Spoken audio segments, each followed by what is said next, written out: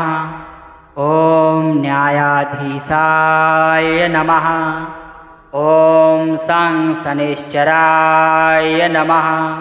ॐ न्यायाधीशाय नमः। ॐ सं शनिश्चराय नमः। ॐ न्यायाधीशाय नमः। ॐ सं शनिश्चराय नमः। ॐ न्यायाधीशाय नमः। ॐ सं शनिश्चराय नमः। ॐ न्यायाधीशाय नमः। ॐ सं शनिश्चराय नमः। ॐ न्यायाधीशाय नमः। ॐ सं शनिश्चराय नमः। ॐ न्यायाधीशाय नमः। ॐ सं शनिश्चराय नमः। ॐ न्यायाधीशाय नमः। ॐ सं शनिश्चराय नमः। ॐ सं शनिश्चराय नमः। ॐ न्यायाधीशाय नमः। ॐ सं शनिश्चराय नमः। ॐ न्यायाधीशाय नमः। ॐ सं शनिश्चराय नमः। ॐ न्यायाधीशाय नमः। ॐ सं शनिश्चराय नमः। ॐ न्यायाधीशाय नमः। ॐ सं शनिश्चराय नमः। ॐ न्यायाधीशाय नमः। ॐ सं शनिश्चराय नमः। ॐ न्यायाधीशाय नमः। ॐ सं शनिश्चराय नमः। ॐ न्यायाधीशाय नमः। ॐ सं शनिश्चराय नमः। ॐ न्यायाधीशाय नमः। ॐ सं शनिश्चराय नमः। ॐ न्यायाधीशाय नमः। ॐ सं शनिश्चराय नमः। ॐ न्यायाधीशाय नमः। ॐ सं शनिश्चराय नमः। ॐ न्यायाधीशाय नमः। ॐ सं शनिश्चराय नमः। ॐ न्यायाधीशाय नमः। ॐ सं शनिश्चराय नमः। ॐ न्यायाधीशाय नमः। ॐ सं शनिश्चराय नमः। ॐ न्यायाधीशाय नमः।